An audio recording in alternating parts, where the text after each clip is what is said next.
ان تدعوہم لا یسمعوا دعاءکم، اگر تم پکارو وہ تمہاری پکاریں سنتے، بولو تمہاری پکاریں سنتے، ان تدعوہم لا یسمعوا، اور بولو لا یسمعوا۔ ہمارا ایک مناظرہ ہوا ایک بریلوی پیر سے، بہت بڑا تھا مناظرہ تھا، مردے سنتے ہیں کہ نہیں سنتے، خیر لمبا واقعہ ہے۔ پیر صاحب وہ ڈھیر ساری کتابیں لے آئے، اتنی کتاب، ہم اس کے مدرسے میں گئے تو ہمارے پاس کوئی کتاب نہیں تھی،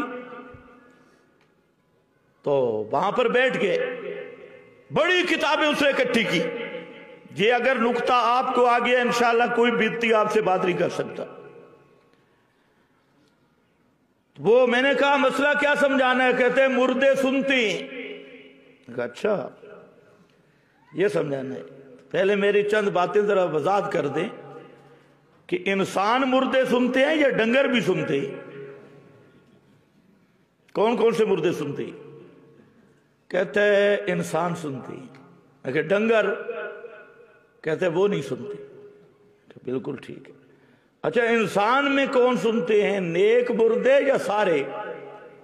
کافر مشرک، ان سب کا عقیدہ تو ہے نا، ابو جہل بھی سنتا ہے، اندرا گاندھی بھی سنتی ہے، ٹرمپ مر جائے یہ بھی سنے گا، عمران خان بھی سنے گا، سارے سنیں گے۔ اصل عقیدہ تجھے مولوی صاحب کہتے ہیں جی انسان سارے مردے سنتے ہیں۔ ماشاءاللہ، اچھا یہ ذرا وضاحت کر دیں کہ کس کی آواز سنتے ہیں، انسانوں کی آواز سنتے ہیں یا کوئی اور چیز بھی سنتے ہیں؟ کہتے ہیں کیا مطلب؟ میں نے کہا موٹر سائیکل کی آواز، ہیلی کاپٹر کی آواز، گدھے کی آواز، آپ کی آواز، ساری آوازیں سنتے ہیں یا صرف انسانوں کی آوازیں سنتے ہیں؟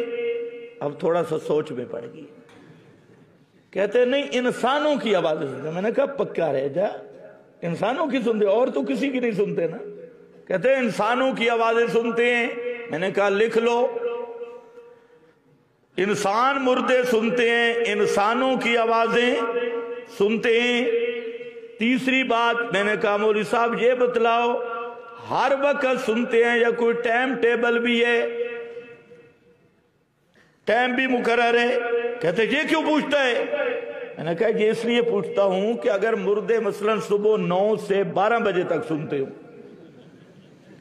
اور ہم غریب 1 بجے قبرستان سے گزرے اور وہ سننے سے دفتر کی چھٹی کر گئے ہوں، پھر کیا ہوگا؟ تو ٹائم تو بتلانا پڑے گا۔ ہر وقت سنتے ہیں یا کوئی مخصوص اوقات بھی مقرر ہیں؟ ان اوقات میں سنتی ہے۔ اب بیچارہ فرض کیا، کہتے ہیں ہر وقت سنتی ہے۔ اب بات ہوئی، اب میں نے کہا کہ آپ ذرا خیال کرنا، اس سے میں نے لکھوا لیا انسان، سارے انسان مردے سنتے ہیں، انسانوں کی آواز سنتی اور ہر وقت سنتے۔ پھر میں نے کہا کہ انسانوں کی کون سی آواز سنتی؟ رونا بھی، ہنسنا بھی، گانا بھی، کیا چیز سنتے؟ کہتے ہر آواز سنتی۔ ٹھیک ہے، میں نے کہا اب اس پہ دلیل لا۔ ہر انسان مردہ سنتا ہے، سمجھ رہے ہو میری بات؟ ہر انسان کی بات سنتا ہے، ہر وقت سنتا ہے، اس پہ لاؤ دلیل۔ تو کہتے ہیں دیکھو حدیث میں آتا ہے مردے جوتوں کی آہٹ سنتے ہیں۔ میں نے کہا جوتوں کی آہٹ انسانوں کی آواز ہے؟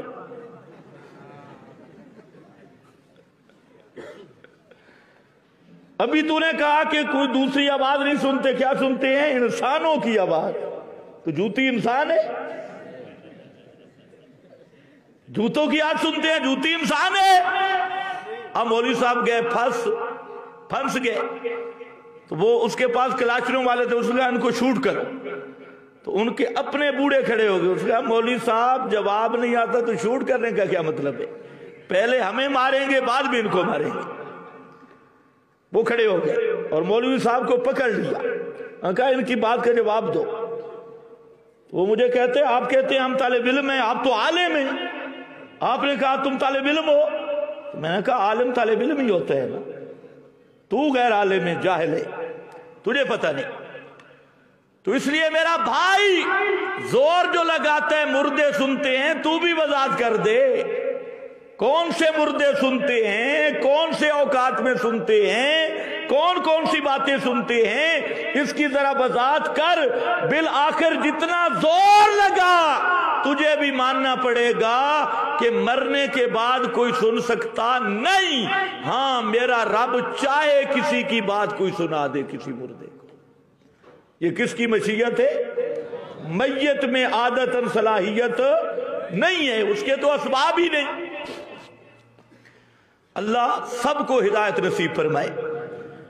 فرمایا ان تدعوہم لا يسمعوا دعاءکم، اگر تم ان کو پکارو وہ تمہاری پکاریں نہیں سنتے۔ شاباش بولو، آگے چلے، نہیں سنتے۔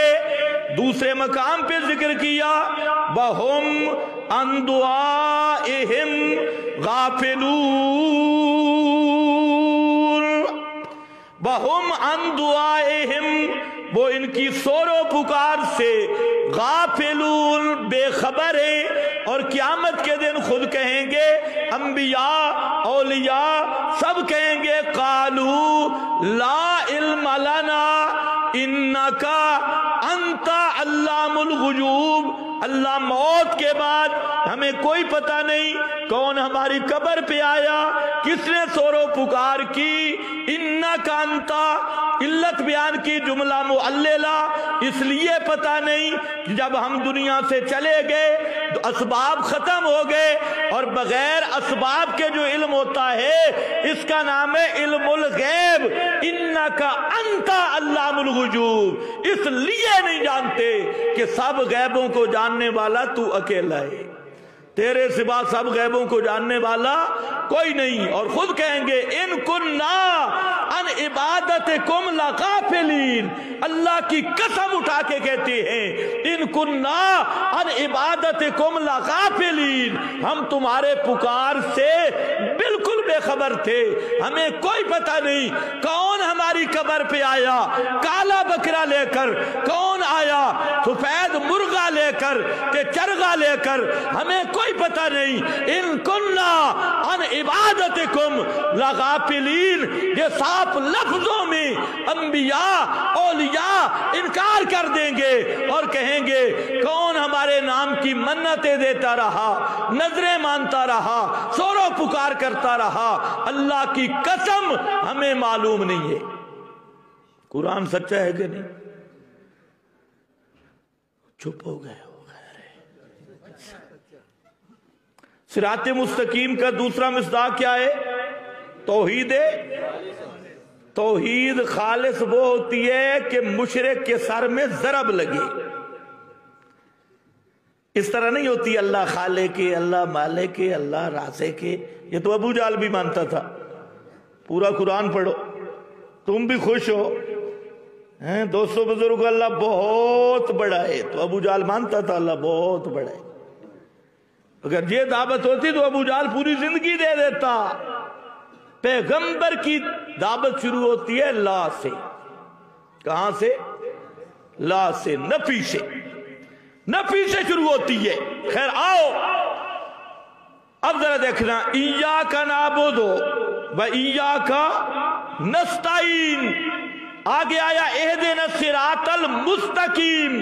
الصراط کا الف لام عہد خارجی کا ہے، اور ماحود اس سے ایاک نعبد و ایاک نستعین، کیا معنی؟ توحید فی العبادت، یعنی توحید فی الدعا، یہ ہے اصل مقصد اہدنا الصراط المستقیم۔ اور میں پیش کر سکتا ہوں آل عمران سے، مریم سے، یاسین سے، اس میں صاف لفظوں میں آیا ان اعبدونی ھذا صراط مستقیم، ان اعبدونی ھذا صراط مستقیم۔ لوگو صرف مجھ ہی کو پکارو، میری عبادت کرو، ھذا صراط مستقیم، یہ ہے صراط مستقیم۔ اور حضرت عیسیٰ کی تقریر ان اللہ ربی و ربکم فاعبدوہ فاعبدوہ ھذا صراط مستقیم فاعبدو توحید فی العبادت،